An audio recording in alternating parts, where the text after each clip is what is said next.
Hello hello WhatsApp guys, welcome to Koelika Khan blog. আজকে দেখো সোমবার, ছুটির দিন শেষ, সানডের পরে মানডে সবাই অফিস বেরিয়ে গেছে।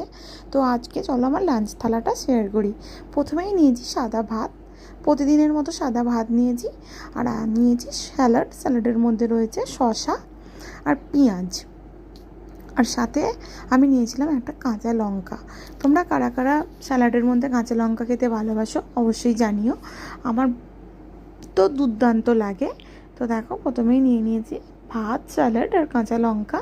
আজকের মেনুতে আমি কিছুই রান্না করিনি, সমস্তটাই কালকের। তো তারপরেই ছিল পুঁই শাক। কালকে আমার রান্না করতে করতে গ্যাস শেষ হয়ে গিয়েছিল, তাই আর তোমাদের তাড়াহুড়োর মধ্যে আমি মেনুটা শেয়ার করতে পারিনি। আজকে আমাকে কিছুই রান্না করতে হয়নি। আর চিকেনটা হচ্ছে কালকের বাসি চিকেন। কারা কারা খেতে ভালোবাসো, যে সবাই আশা করছি সবাই এই সানডের পরে মানডের কিছু জিনিস বেঁচে থাকলে সেটা তোমরা খেয়ে নাও। আর মাংসে আলু না দিলে আমার চলে না, তাই দিয়েছিলাম। চিকেনই হোক আর মাটনই হোক, আমার আলু লাগেই। তো দেখো, এটা আমার লাঞ্চ প্ল্যাটার।